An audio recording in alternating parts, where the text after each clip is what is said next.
Hello, lovely people, and welcome to another episode of the Schulering Hub podcast talking hospitality. And today we will spend our next 30 minutes with Samira Holma, an entrepreneur, marketer, and writer, and full-time traveler to speak about destination marketing, but also a little bit about this crazy adventurous life as a digital nomad. Samira, welcome to the show. Thank you so much, Mauricio. It's great to be here with you today. That's great to have you on the show. Finally, we had some technical problems the first time we tried to connect, but I hope that today everything works well. And Samira, you have achieved something that a lot of people wish, that is being a professional traveler, independent and professional traveler.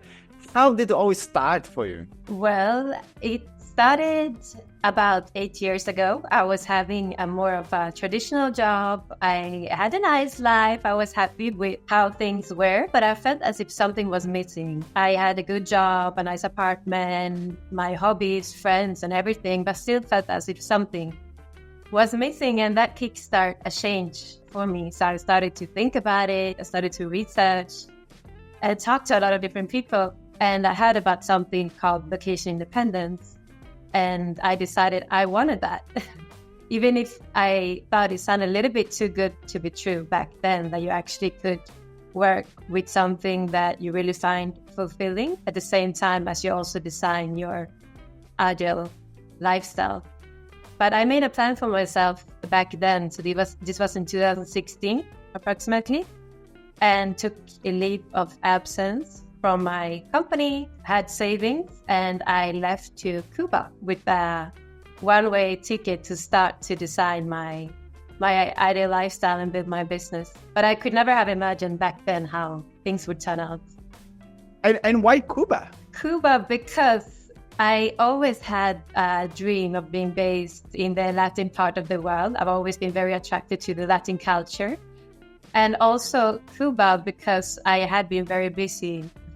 I took this break and I wanted to disconnect from my previous life, from all the emails, from everything completely. Obviously, I wrapped it up nicely before, but Cuba back then didn't have an internet available in the same way, and it's a great place to really change your reality and really kickstart the Latin American chapter. So that's why, and I always wanted to go there as well. Well, this is quite fantastic. But when I think about being location independent, the only way I see that, and pardon, it's my small mind of seeing things, but the way that I see is always being like the digital nomad. But then you go to a place where internet, it's not really accessible. So I'm really puzzled how you managed to get there and actually start that journey in your life from a place that in my mind works completely differently. Yeah, no, it's a great question. And Cuba, it was more to disconnect and connect more with myself and having that time. So I didn't work as much my first weeks. It was more about getting into it, getting into a different mindset and all of that. Cuba is much more connected now than back then. So there are obviously many businesses there and so on. But I continued after that to Colombia, to Peru, to Argentina, to other countries that were more connected. And that's when I really started to network and get things moving. So your question is fair enough. Cool. That's good that I'm not being silly here. But where are you from? I'm a mix. I grew up in Sweden with the parents from Finland and Bangladesh. All right. So you didn't speak even Spanish when you No, I didn't speak any Spanish at all. I knew how to say hola, and I remember when I went there in the beginning, it was very hard because they also have a special accent, very charming, but a special accent in Cuba, which was even more difficult for me to understand back then. But it was also a good motivation because many people didn't speak English in the parts where I went, so I had to pick it up, and I always wanted to learn Spanish as well. So I brought a dictionary with me back then that I always had with me, and I was very disciplined in the beginning, and I started to pick up Spanish step by step. And now I speak it fluently, and I also work a lot in Spanish with different companies and brands around in Latin America and Southern Europe as well. Wow, that's fantastic. You have a lot of courage. And any challenges that you faced when you got into this world? Of course, first you went to disconnect yourself, probably to get to know what you are doing in the whole this world. We all probably went through these phases in our life. And then you decided, well, I will do this for me. Like, what were the first challenges and what was the first wow moment that came to your life? Wow, it's a good question. So I had thought about it a lot before. It took me almost a year from that the first thought came into my mind that I actually took real action on that, because I did a lot of planning and so on from before. But yeah, there were a lot of challenges. It was a new culture. Even if I felt very home in the culture, it was still a lot to get used to, people behaving and thinking and resonating very differently from what I'd been used to from before. It was also everything about running your own business from the beginning, starting from scratch. I didn't have much of a network in that sense, especially not in that part of the world either. So establishing yourself, positioning yourself. And I think as many of us can relate to, when you make a big shift, especially when it's not the common route in life, that self-doubt is also very common. Sometimes you will feel like, what am I doing? When your life is very different from the majority, especially maybe the friends that you have back home. So a lot of that, and also in the beginning with this lifestyle, there was a lot of learnings in terms of finding work-life balance, understanding how to take care of yourself while you're on the move, building genuine connections while running a business, and getting up to speed on new cultures while you're doing all the normal everyday stuff. So it was a lot, and I could never imagine how long I would do this when I started. Now it's been more than 7 years, which I never would have imagined back then. So yeah, it's so cool. And like, you've been talking about like creating your own business and creating that network. What did you do? What was your beginning? Yeah, so I have mixed background of strategy, sales, marketing, and I worked more than 10 years in tourism industry. Over the past years, I moved more towards place development. So now I usually work in between destination marketing, tourism, and place development. I really see them going together anyways. So what I do is that I team up with places, destinations, DMOs, as well as brands, and I help them with strategy and marketing. And this can be anything from on-site, looking at how we can improve a place for locals, like how can we strengthen the culture offer, or it could be more attracting a certain type of people or investments, people to move to a certain place, or promoting events. So it could be anything from bigger areas to more niche down. And since I've had this lifestyle also now for a longer time, I often team up with brands who want to reach the location independent community as well, because I have a good understanding of it from all kinds of angles. So that could be anything from creative platforms, marketplaces that make a more flexible lifestyle easier. And I help them as well, making sure that they reach the right audience, marketing, strategy, sustainable business growth. And all my projects are very centered around the local community. I'm very passionate about that. That's why I moved more towards place development lately. So we make sure that whatever we do is in close integration with the local community and something that benefits them. So we always work closely with them. So that's my main, and also another part of my business is lifestyle designing. So I also help people who are interested in having or designing a more free, intentional lifestyle that gives them more time for what matters most to them. I help them with the steps. That's good that you do that. I actually, I spoke to you, I think, about my cousin, Ana Clara Schiller, so big kiss to you, Ana Clara.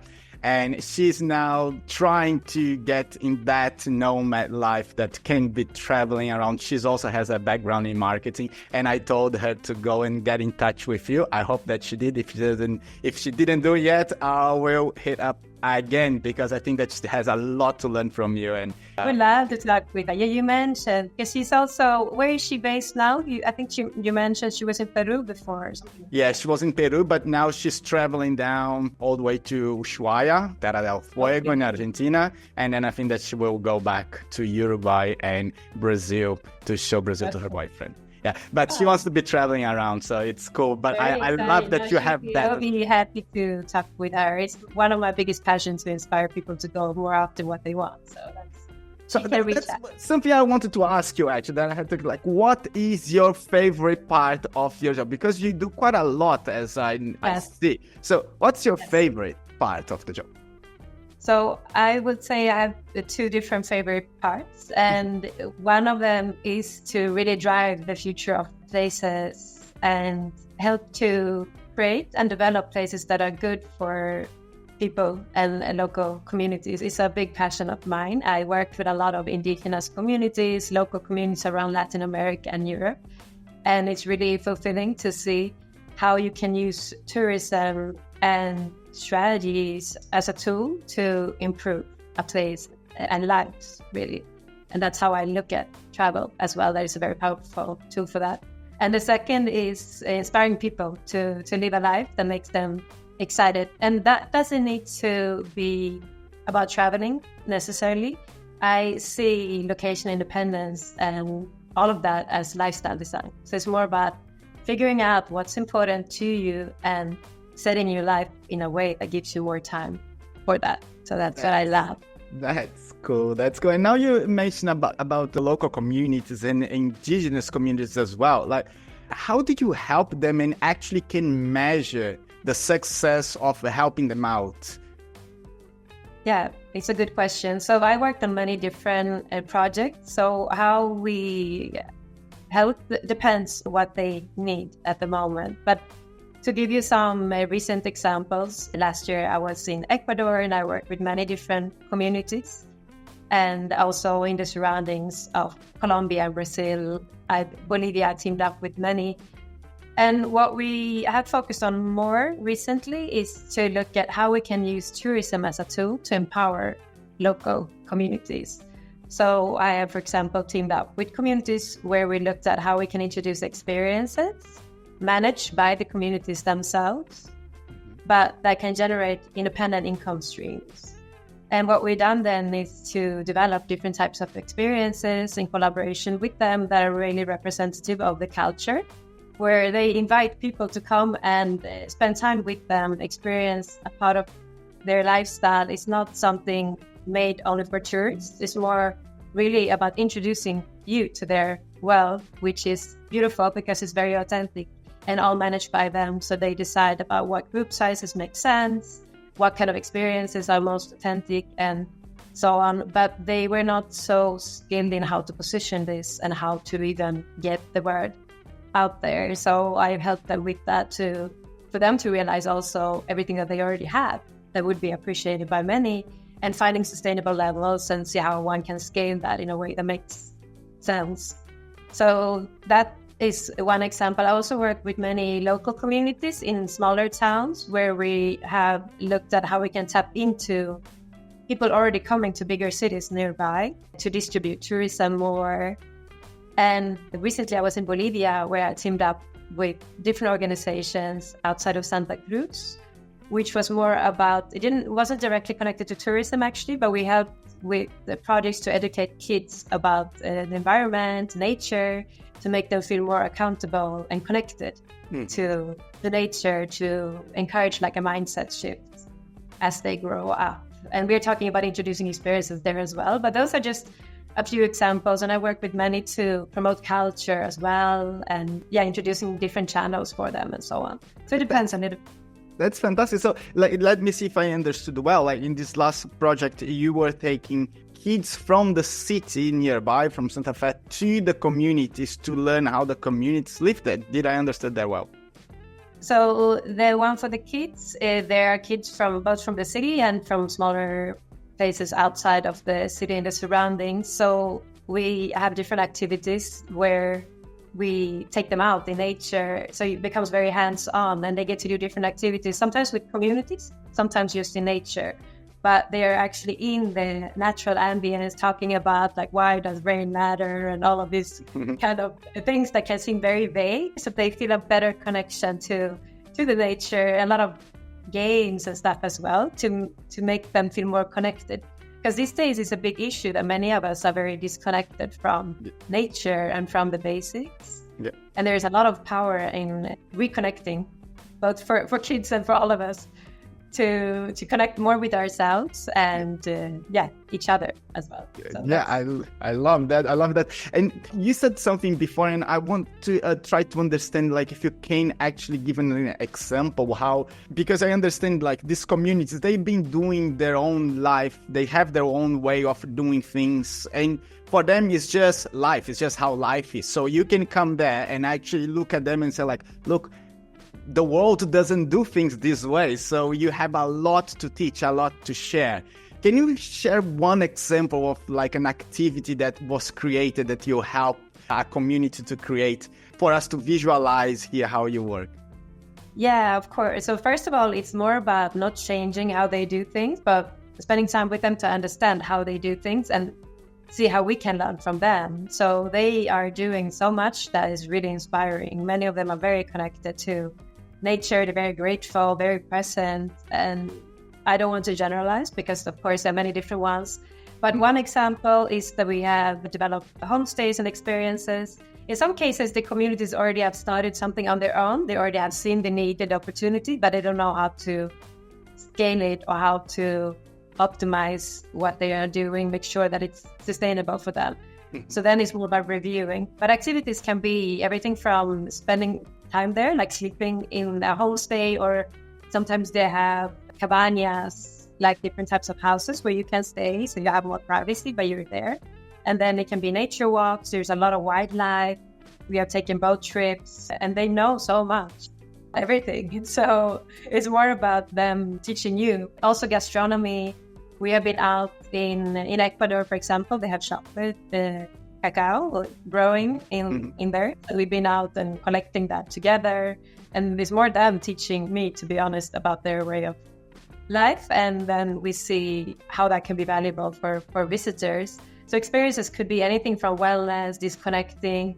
We also talked a lot about their history, like how is it to grow up in a jungle, and just listening to their stories is very fascinating. So we had a fire one evening and they were just sharing their stories, some of their dances and stuff like that. So it's a mix of culture, food, and nature experiences, a little bit depending on what you're looking for. Some also have spiritual like ceremonies where you can really connect with yourself, get rid of bad energy and stuff like that. So it depends on how deep you want to go, what you're ready for, you know? Yeah. That's fantastic. I love that style of the indigenous people in South America. There was a case last year was a tragic case actually of a little airplane that fell, and there was a family traveling the airplane. So it was 4 kids and the mother, and there was one of and all the adults died in the crash and the kids survived, and the oldest kid was a 9-year-old, I think, or a 10-year-old. Yes, I had. And they survived for, I don't know, 20 something days. Yeah, for a month almost. It was, and they knew how to do. Yeah, they knew what to do. They knew what to avoid, where to sleep, how to do and it's just fantastic of that knowledge of being connected with your environment. Like a 9-year-old in the city probably won't survive a few hours in the city with all the structure we have. And they are so connected from the early day on. It's such a beautiful... It's really amazing. I remember that. It was really touching, the story, but because I think it was the older sibling that took care of their little one as well, and that's why they survived. And the oldest was only 9 or something like this. Yeah, I think that the oldest one was 9 or 11. That was the oldest one taking care of the younger. Was amazing. And this knowledge and being able to explore this knowledge and give back, because basically what you're doing is helping them to get us that are not so literal in this part of life and giving back as we're trying to understand and how big and how important nature is. And that's beautiful. And just connecting with each other. There is so much power in that, just talking with someone who live a very different life. I think travel is a lot about that, opening your mind to all the different ways. And there is something about that simple connection, when it's really authentic, that leaves a mark on you. And that's also how travel can become more transformative. And like the experience is amazing, right? Like what you're doing is a fantastic job. Like there is sustainability, there's the community part of everything. However, like marketing these destinations it's must be quite complicated, like because destination marketing is probably one of the most difficult things to do because it's so competitive. It's so hard to actually attract the attention of the traveler and get the right people to go and actually have the experience without damaging the environment, without making fun of who is there, and being respectful. So you need to not only market the destination, the experience, but also find the right people that will bind everything. How do you do that? Yeah, you're so right. It's complex. And what you're mentioning, it's such an important point as well. Like marketing is one thing, but you have to make sure that you take care of the destination, the community as well. So that's where we started, where I recommend that places start as well. Before you even market your destination, of course, it depends where the destination is at, if you're already very popular, established or not. But to look at and make an audit is usually where we start. So we look at what do you have in place already? Do you already have a lot of tourism coming over? What are the opportunities? What are the challenges? And we look at the local community and the people living in the place, looking at what they need, and also what kind of levels would be sustainable for this place. Because what usually happens and why we see so many challenges around the world today with mass tourism, locals protesting, complaining that they don't feel included in their own home, it's usually because we have separated marketing from management. So there needs to be a plan for destination management as well. And I would love to see them. They should really sit in the same room talking to each other. In the past, it's been very disconnected. You've had someone responsible for marketing, only marketing, and their performance is measured based on visitor numbers. And you have other people working on, making sure that prices don't go up too much. But in reality, everything is connected. So that's the approach I go into when I work on projects, that we have to look at the holistic picture, not only like tourism and the place. They go together. So that's first. And then it's understanding what you already have. So many destinations think they have to come up with a lot of new things just to reach people, and they hear about all these cool trends, and they think they have to reinvent everything. But in reality, it's more about understanding what you already have. And you already have a charming community out there, and you already have amazing places where locals love to go, and nature, whatever it is that makes your place special. So that's where you need to start to understand, what do we have? Why do people love living here? What makes this place really special? And then positioning that and attract people who would appreciate that. Because a common challenge is that many destinations, they want to reach out too wide, or they don't know who would appreciate what they have.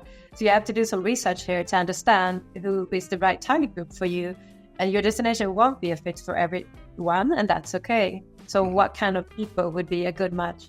And once you know that, you can personalize your communication, which is what makes it go from difficult to easier. Because you're talking directly to your target audience, and you understand what's important to them, but you're not trying to fake it either. You're just sharing what you have, and people who would appreciate that are welcome to come over, right? But yeah, I'm not going to say that it's just easy. It's complex as well. You have to have a lot of follow-up in place. You have to, sometimes if a destination very popular, you have to look into regulations and making sure that numbers don't increase too fast. You have to work very closely with the local community.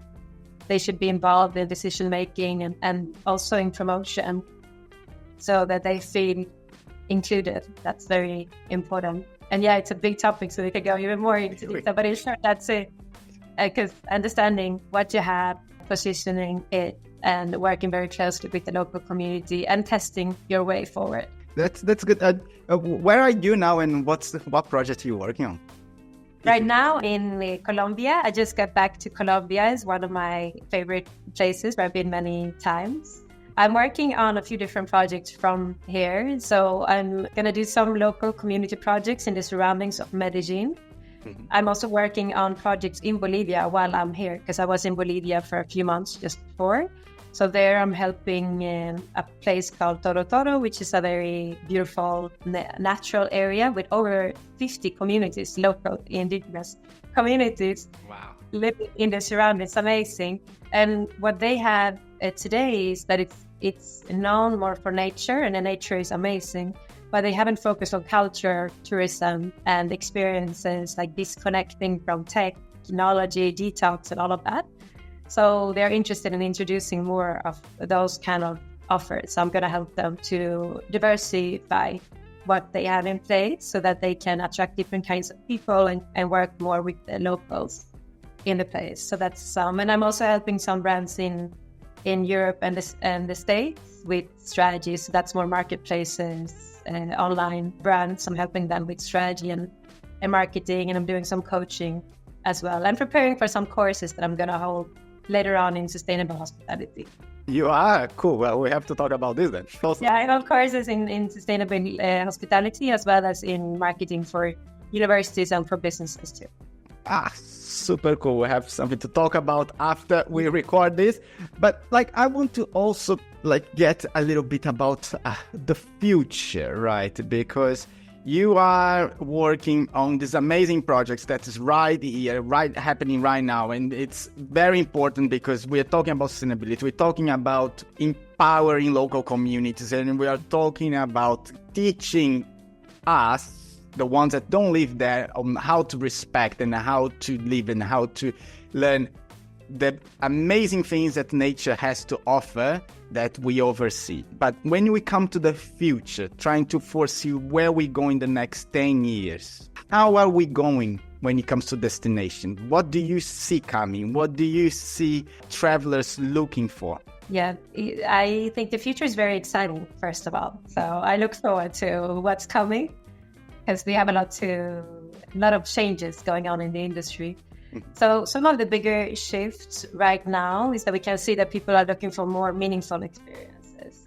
So the intention, the reason for why they are traveling is starting to change. In the past, it's been a lot about escaping, or it's been a lot about checking out places. And we still have a lot of people with that mindset, but we can see a clear change that is happening where people are looking for other types of experiences where they're able to connect more with the local community, with culture, open up their mind to different ways of living, being, thinking. So travel will be much more connected to personal development. And we will see more, we will start to approach it as a powerful tool to really improve places and also people in a way like how we open up minds and connecting us more. We will see more focus on sustainability. Obviously, it's a little bit of a buzzword now, but what I mean when I say that is that we will be more conscious about how we design experiences. Will be much more collaborations between places as well as within, in a place between different businesses and so on. We will see more bigger organizations hopefully understanding the benefit of teaming up with smaller players who are very creative, very passionate about what they do, but often lack budgets. So more collaborations. And of course, everything happening with tech is exciting as well. The quick development with AI, VR, that will also open many doors where businesses can personalize their communication as well as inspire in a very unique and personal way on scale, right? So AI will make that possible to give more customized recommendations. It can help us to inspire people to go outside of the common places. I imagine travel recommendations going a little bit the way Spotify is doing their music recommendations. Mm-hmm. So Spotify has a very advanced recommendation engine where they can identify micro patterns in someone's taste that you are not even aware of based on what you listen to. And that's how they put together your recommendations. And I see a lot of potential for that in travel as well, where tech can help us get to know ourselves better and inspire us to explore places we maybe wouldn't have thought about.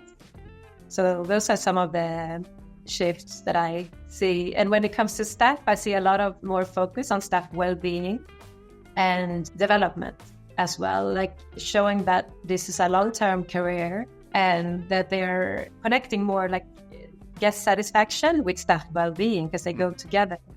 Yeah. So more focus on education and development for the staff as well. Yeah, that's a very positive overlook. I hope that you're right.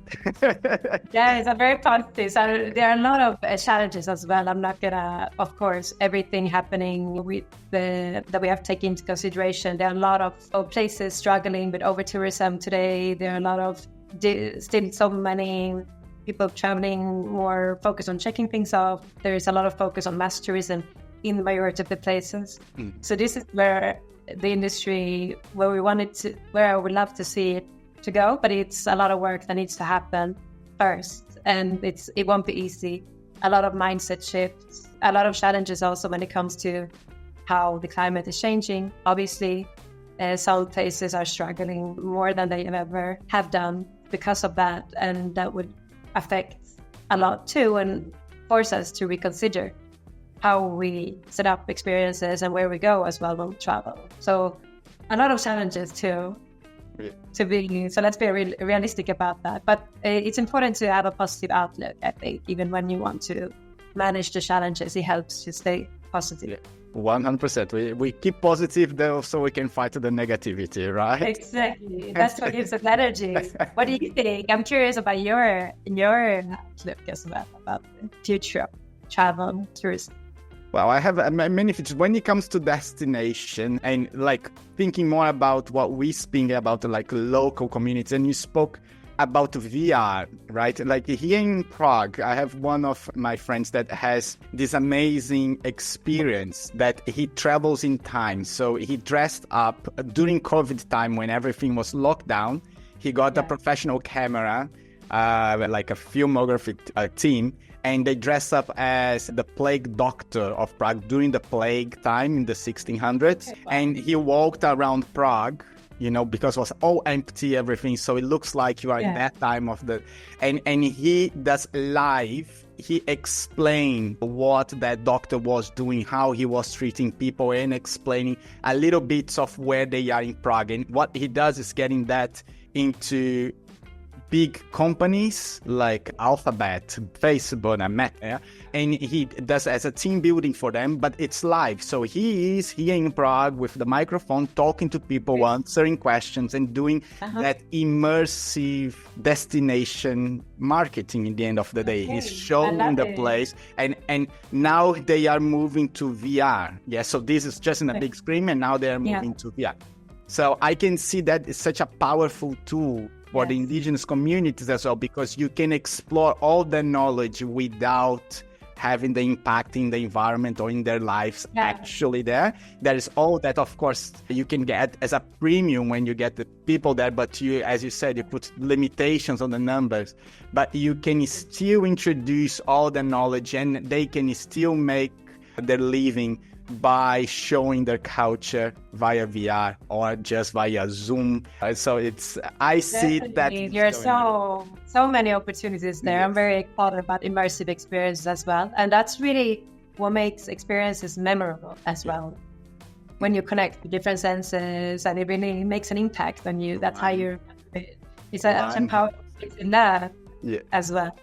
Walking down, being in the history, rather than just reading about it, right? Yeah, exactly. Samira, that was awesome to talk to you. How can our audience get in touch with you and learn more about your work and get inspired to become a professional traveler as well? Location independent. Yeah, it was great to talk to you as well. Really enjoyed this chat. So you can connect with me on LinkedIn. That's one of the channels where I'm most active. Just find me under my name, Samira, or my website. And I also have quite some content on Instagram with tips and inspiration centered around lifestyle design, authentic travel, and living an intentional life. So those are good channels to reach out. And I'm happy to connect with people who are interested in these topics, of course. Awesome, Samira. I will put all the links there, but it was a pleasure to talk to you. Actually, got me some energy here. I was a little bit sick, so just this chat actually gave me some energy. So thank you very much for spending some time with us and sharing all you've been doing. It's impressive. Thank you very much.